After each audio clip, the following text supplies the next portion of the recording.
Hello again. Today we are going to have to summarize a lot of material.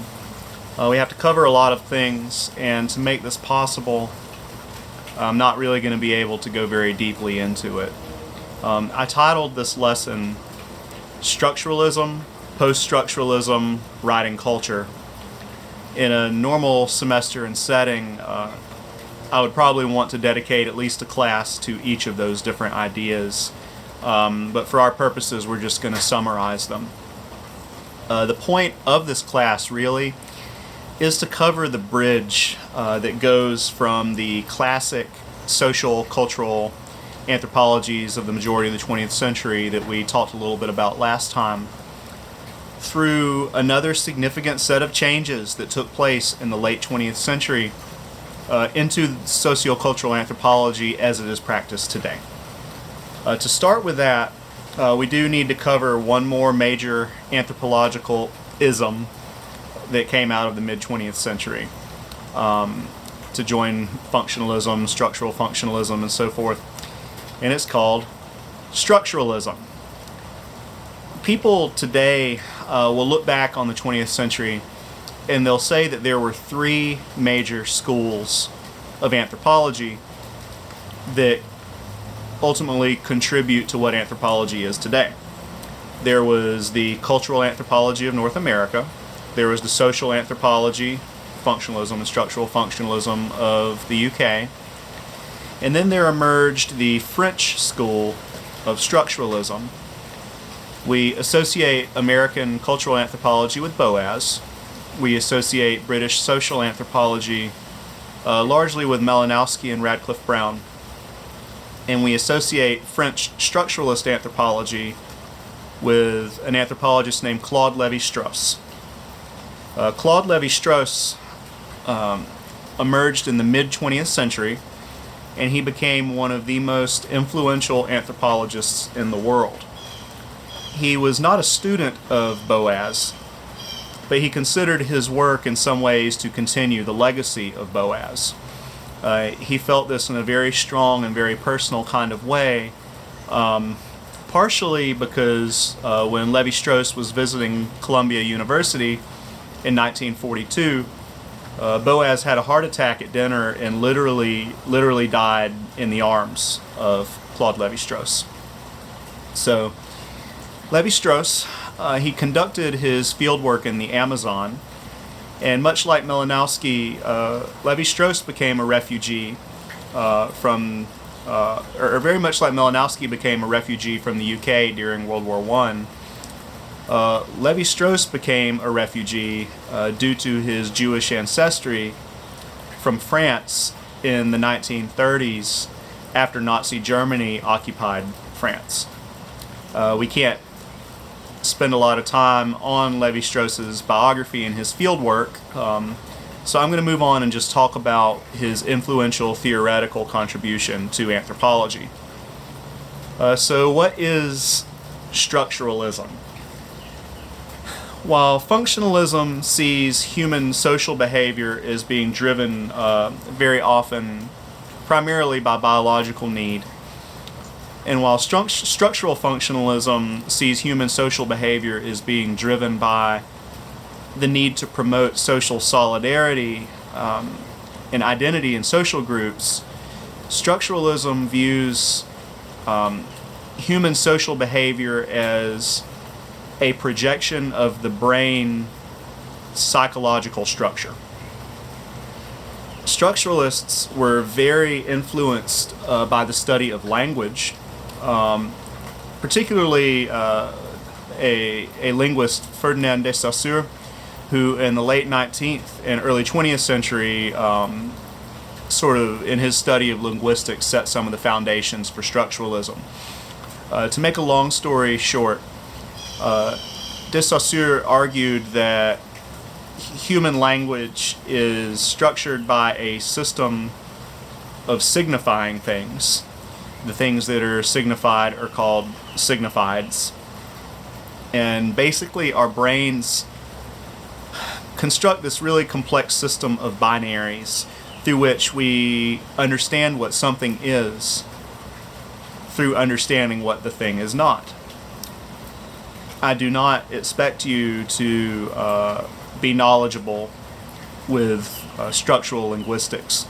What's important for you to know is that Levi-Strauss took this, and he believed that it was possible to understand human culture as having developed in a similar way.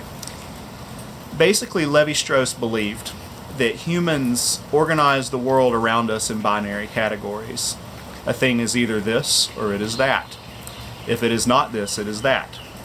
By saying a thing is this, we are saying that the thing is not that. So Levi-Strauss would look at something like a ceremony conducted by people, and he believed that it was possible to take pretty much everything in that ceremony and break it down into something that could be coded and analyzed through structural analysis, that system of binaries. He and other structural anthropologists would create these elaborate charts for structural analysis. He also believed that, very much like the way that the brain thinks by evaluating and resolving these binary categories around us, that human rituals reflect an attempt to resolve binaries in society, especially when the binaries that we observe in our society appear to be things that are contradictory or in conflict with each other. So when Levi-Straussian structuralism came out, it became very prestigious in anthropology, and it was seen by a lot of people as a highly scientific way to understand, evaluate, and compare human culture. It took for granted that this binary structure in the human brain, binary way of categorizing the world, it sort of took for granted that that was a universal thing in human psychology. And anthropologists really liked the idea of being able to take their anthropological data and code it and evaluate it in according to scientific criteria. With that said, the end of the school of structuralism as a dominant force in anthropology can also be understood perhaps as the end of anthropology believing that culture can be approached, studied, and understood in the same way that a geologist studies rocks or that a geneticist studies DNA. Structuralism in its era were really one of the last moments of the grand overarching theory period of anthropology. The idea that we could create this big schematic that could be applied to humans everywhere, and it will explain what people do and why. So before I move on from Levi-Strauss, I should also mention that he made some prominent, a very prominent argument in kinship theory as well that he's also known for. And you should know this. While many previous anthropologists studied kinship and they believed that kinship structures could be understood in society as something that is primarily structured around lineages and descent and determining who is descended from who and who is that person descended from, Levi-Strauss argued that the fundamental unit of kinship was the alliance through marriage. He had studied people who formed alliances with each other through exchanging women between tribes. And after that, Levi-Strauss decided that this was sort of the fundamental purpose that kinship in society served. So, moving on to discuss what happened in anthropology in the 1980s, we actually kind of have to step away from anthropology for a minute, and we have to talk about some 20th century developments in the fields of philosophy and literature that ended up becoming very influential in anthropology, and this continues today. As an extension of French structuralism, and also as a critique of structuralism, another major philosophical movement emerged in France particularly in the 1960s and 70s. This movement was associated with a number of figures. A couple of prominent ones would be Jacques Derrida and Michel Foucault. This was post-structuralism. Post-structuralism and the associated kind of overlapping movement called postmodernism challenged not only the grand narratives of structuralism and other schools of thought, but also the notion of grand narratives per se. Like structuralism, the post-structuralists gave significant importance to the study of language, but however, while the structuralists saw language as something that was kind of an expression of the fundamental structures of the human mind, the post-structuralists kind of saw it the other way around. To make a long and very complicated story as simple as I possibly can, the post-structuralist argued something that sounds a lot more like that language kind of constrains one's ability to understand the world. It tells you what you are allowed to know and how you are allowed to know it, the language that you speak. Foucault, in particular, developed a theory of discourse. Basically, we live in a world where social powers establish norms, and norms become kind of like social facts for people who grow up within a society. The way that one thinks, the way that you're able to see the world is fundamentally structured by these norms, and also by the language that you speak, and the way that your language is structured around the norms and vice versa. We've used this term ethnocentrism before. This isn't exactly the same thing, but it's almost like the post-structuralists were trying to make the argument that everyone is kind of fundamentally ethnocentric in a way, and it's a fallacy to believe that we can practice any form of truly analytical thought that is not subject to ethnocentric bias and the various norms that have shaped us from birth.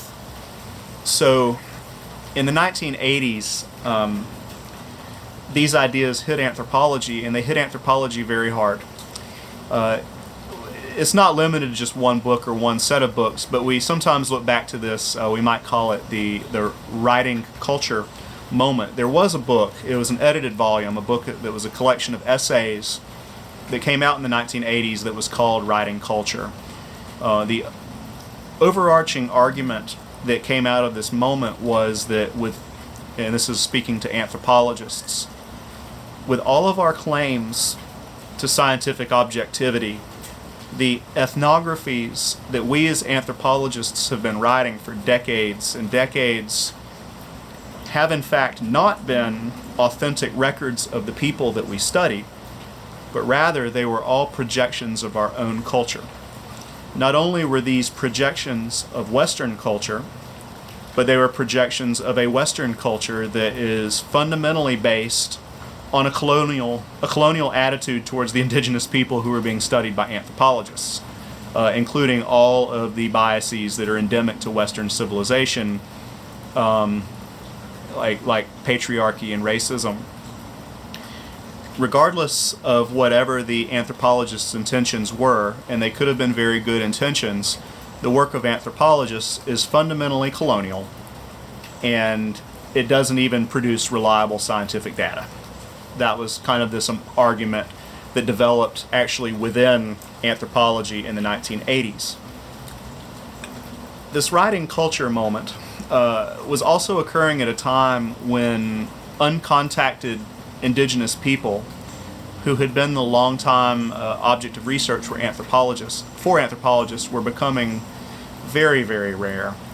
And to put simply, all this together produced a conversation, and this conversation was basically asking the question, should anthropology even continue to exist?